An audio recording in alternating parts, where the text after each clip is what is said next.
Let's talk about how to find the area of a circle.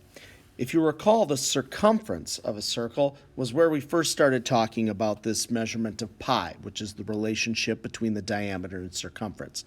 Area also has to do with pi. The area formula for a circle is that the area is equal to pi multiplied by the radius squared. And just make sure you have the radius. If you're given the diameter in the problem, divide it in half, get yourself to the radius. Let's do an example. Okay, so here I've drawn in that the radius is 5, so the area of this particular circle would be pi multiplied by 5 squared. Now, I would prefer to leave this as what we call an exact answer and just say, well, 5 times 5 is 25, so I would like to say the area is just 25 pi. However, if you're someone that, you'd like to actually multiply it out, or your calculator has a pi button, or you're going to use, the approximation 3.14, this is approximately 78.54 if you went to the hundredths place. Okay. Again, a lot of high school books would just say, leave it as this because that's the exact answer. We didn't have to do any rounding. Let's do another one.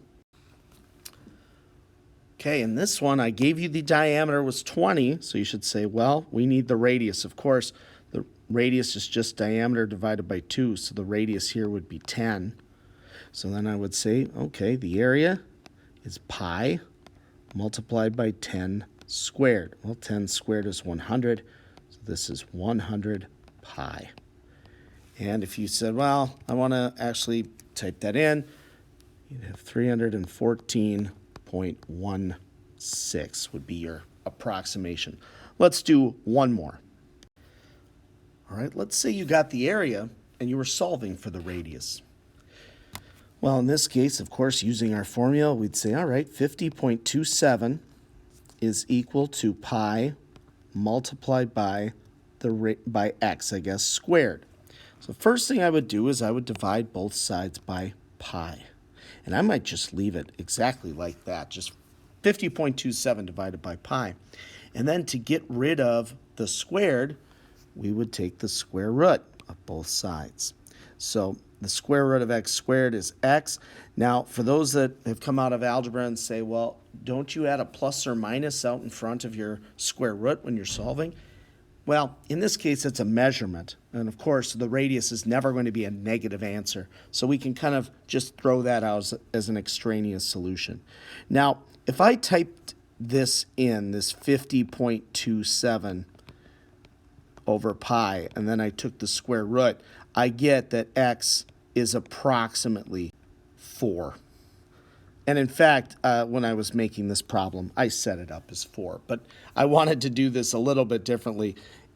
If you were saying I'm using the exact solutions, I would have said, well, the area is 16 pi, find x. And of course, then you would have said, well, 16 pi equals pi times the x squared. And when you divide both sides by pi, pi simply divide out, and you have 16 equals x squared. Of course, this is a nicer problem when you have the exact answer. And that's how we find area of circles, or use the area to get the radius. If you are asked for diameter, of course, you would just double your answer. If this video helped you, please like and subscribe for more geometry help. I have an entire playlist on geometry.